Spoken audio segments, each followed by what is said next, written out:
Okay, my fellowship was about sessional staff and teaching in labs. Okay. No, maybe it's... I'm stuck here. Okay. Safe. This is a quote from John Rice in one of his reports. Any discussion of science education in universities must involve the key role played by demonstrators. Demonstrators were cited as a significant factor in laboratory experience of most students, often the most significant factor. This is something I was aware of a long time when I first started. We really need to do something to make sure the people who teach in labs and in sciences, most of the teaching is done by sessional staff, honours and PhD students. So, a couple of other quotes before we get into what we do. Demonstrators symbolise the interaction with the world of science at an immediate and practical level for the students. The lab was a place of significant interaction with a more knowledgeable person who guided them through complexities of lab work.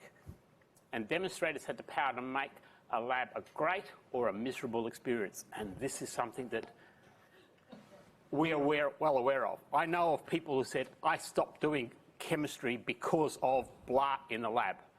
And I hear more of I stopped doing organic or stopped doing inorganic because I see them as second and third years. But that's not uncommon. Okay, so the aims of the fellowship were to develop a network of academics, to run a laboratory demonstrators professional development program at their home institutions and champion demonstrators as critical element of education in science, and to also develop some sort of framework where we can recognise the demonstrators for their teaching. This is just develop the framework, not actually have something in place. It was modelled on the Curtin practice. Curtin have been doing this since 2000. We've got a grant in 1999. And so we've been running a program at Curtin pretty much since then. We run a full-day workshop, but a workshop by itself is not much good. So this workshop is coupled with a couple of other things. We use a demonstrator's preparation template. It's a simple 2-page pro forma that they fill in about their labs. The demonstrators do that before the class, and then we have a weekly meeting, and these weekly meetings are very short, 15 minutes. So the workshops are interactive, they're discussion-based, and they're very much pedagogy-based. There's nothing there about safety, although safety in laboratories is a critical component. We think that has to be done on a discipline-by-discipline basis, sometimes lab-by-lab basis. But it's more pedagogy. How are you going to do this? How are you going to manage?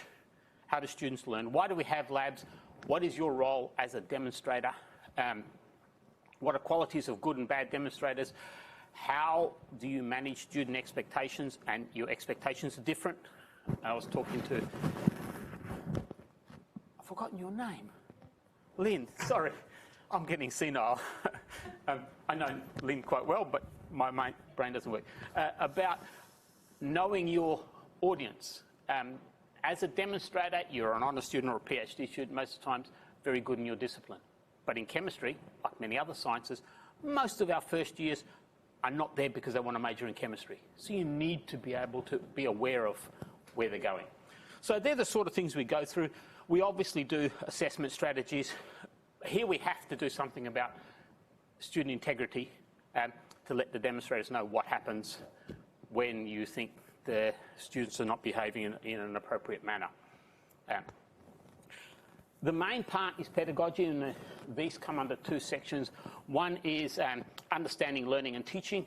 We use the information processing model. This is a model that was popularised for chemists by Alex Johnston. He's not the first person to do it. I don't remember who did. But this is one that we use to try and get the students to think about information overload and working capacity and memory. We also talk about language. In science, we have a language. I mean, I often say that I speak 3 languages, 2.5. I speak English, I speak chemistry, and I half speak Italian.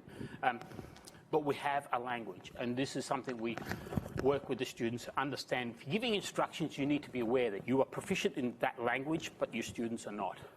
And then we work through a private universe, which is focuses on questioning skills and preparation of an instructor. This workshop has been evaluated and seems to be reasonably popular. We've only got a few people who don't think it's any good. Most of the times they think that attending was worthwhile, it was pitched at the right level, and interaction and discussion was appropriate. Okay, so what do we do with the demonstrators prep sheet? This, I think, is the most important bit.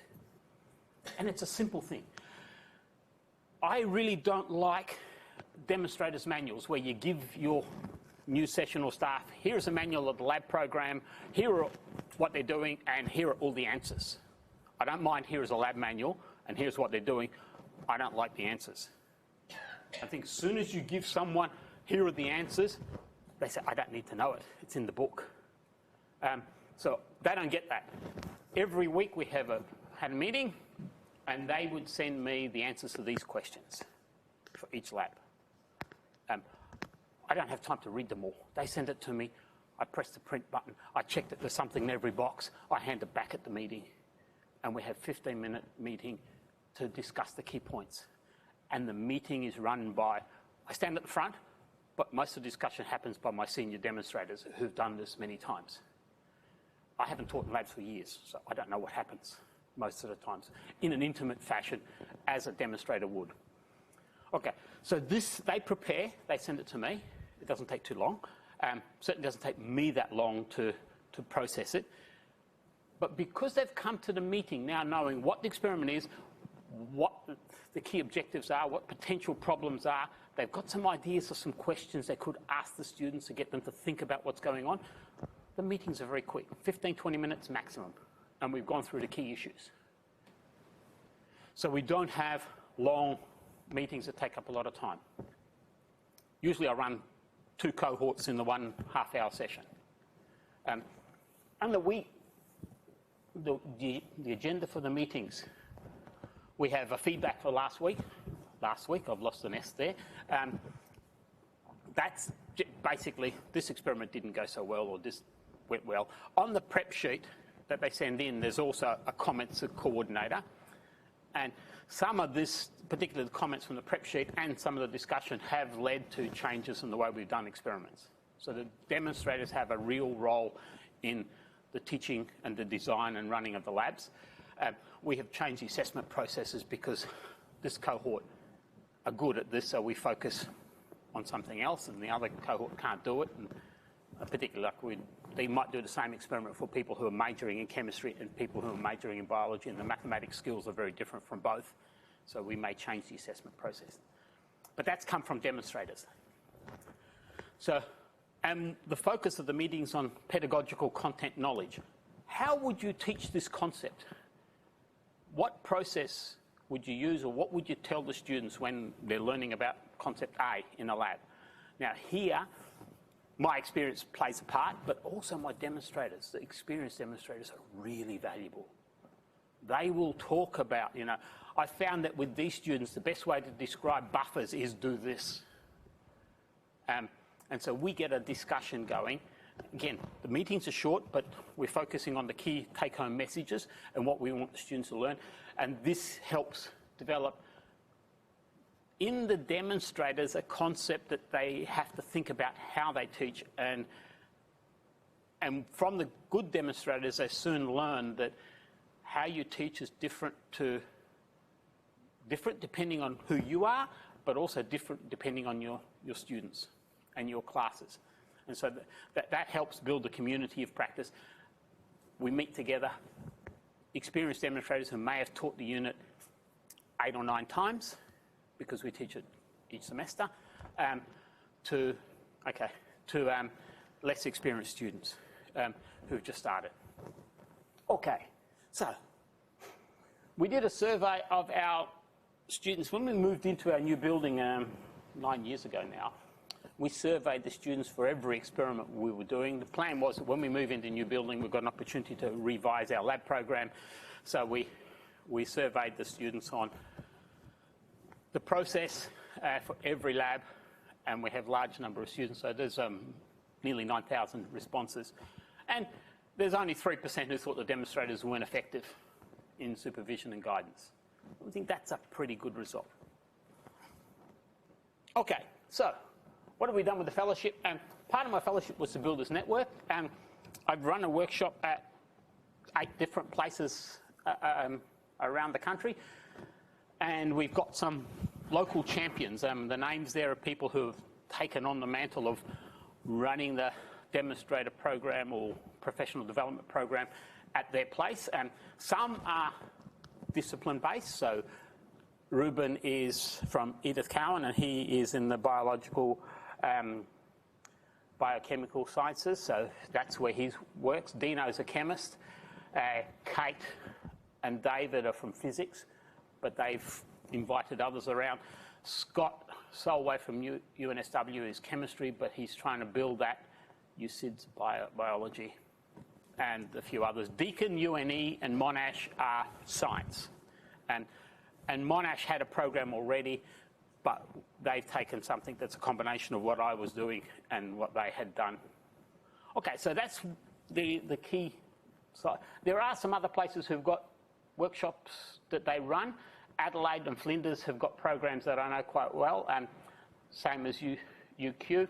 UTAS, we went there in 2008 or something, so they've got our resources. And Griffith University also runs it. I don't know who else. Still finding out there's 38 universities do chemistry. I haven't listed 38 universities here.